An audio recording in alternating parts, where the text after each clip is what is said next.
जय श्री गणेश। हनुमान जी को भगवान शिव जी का अवतार माना जाता है। हनुमान जी का जन्म चैत माह के पूर्णिमा के दिन मंगलवार को हुआ था। उनकी माता अंजनी और पिता केसरी थे। हनुमान जी को संकट मोचन, पवन पुत्र और बजरंगबली के नाम से भी जानते हैं। इसलिए बजरंगबली की पूजा मंगलवार को की जाती है और बजरंगबली की पूजा करने से हमारे जीवन में सुख, समृद्धि और हमें शक्ति प्रदान होती है। तो दोस्तों, दिन है आज मंगलवार, तो चलिए आप सभी को सुनाते हैं मंगलवार व्रत की कहानी। राधे राधे दोस्तों, कैसे हैं आप सभी? उम्मीद करते हैं आप सभी एकदम बढ़िया होंगे, खुश होंगे। बजरंगबली की कृपा आप सभी पर हमेशा बनी रहे दोस्तों। तो कथा कुछ इस प्रकार से है। एक समय की बात है, एक ब्राह्मण दंपति की कोई संतान नहीं थी, जिस कारण वह बेहद दुखी थे। एक समय ब्राह्मण वन में हनुमान जी की पूजा के लिए गया हुआ था।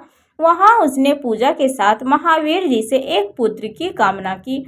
घर पर उसकी स्त्री भी पुत्र प्राप्ति के लिए मंगलवार का व्रत करती थी। वह मंगलवार के दिन व्रत के अंत में हनुमान जी को भोग लगाकर ही भोजन करती थी। एक बार व्रत के दिन ब्राह्मणी न भोजन बना पाई और न ही हनुमान जी को भोग लगा पाई। उसने प्रण किया कि वह अगले मंगलवार को हनुमान जी को भोग लगाकर ही भोजन करेगी। वह भूखी प्यासी 6 दिन तक पड़ी रही। मंगलवार के दिन वह बेहोश हो गई। हनुमान जी उसकी निष्ठा और लगन को देखकर बहुत प्रसन्न हुए। उन्होंने आशीर्वाद स्वरूप ब्राह्मणी को एक पुत्र दिया और कहा कि यही तुम्हारी अब बहुत सेवा करेगा। बालक को पाकर ब्राह्मणी अति प्रसन्न हुई। उसने बालक का नाम मंगल रखा। कुछ समय उपरांत जब ब्राह्मण घर आया तो बालक को देखकर पूछा कि वह कौन है। पत्नी बोली, मंगलवार व्रत के करने से बजरंगबली ने हमें प्रसन्न होकर यह बालक दिया है। ब्राह्मण को अपनी पत्नी की बातों पर विश्वास न हुआ। वो एक दिन वह मौका देखकर ब्राह्मण ने बालक को कुएं में गिरा दिया।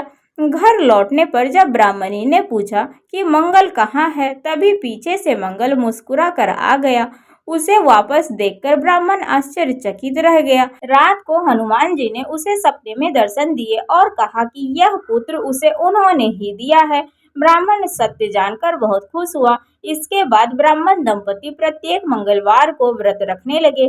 जो भी मनुष्य मंगलवार व्रत की कथा को पढ़ता है अथवा सुनता है और नियम से व्रत को रखता है, उसे बजरंगबली की कृपा से सब कष्ट दूर होकर और सर्व सुख की प्राप्ति होती है और हनुमान जी की दया के पात्र वो बनते हैं। तो बोलिए बजरंगबली की जय। तो दोस्तों, ये बजरंगबली की कहानी आप सभी को कैसी लगी? अगर कहानी पसंद आई हो तो ज़रूर वीडियो को लाइक कर दीजिएगा आप सभी, और चैनल पर जो भी नए आते हैं सब्सक्राइब, कमेंट, शेयर भी करिएगा दोस्तों। तो चलिए मिलते हैं आप सभी से फिर से एक अगले वीडियो में। राधे राधे, हर हर महादेव, जय बजरंगबली।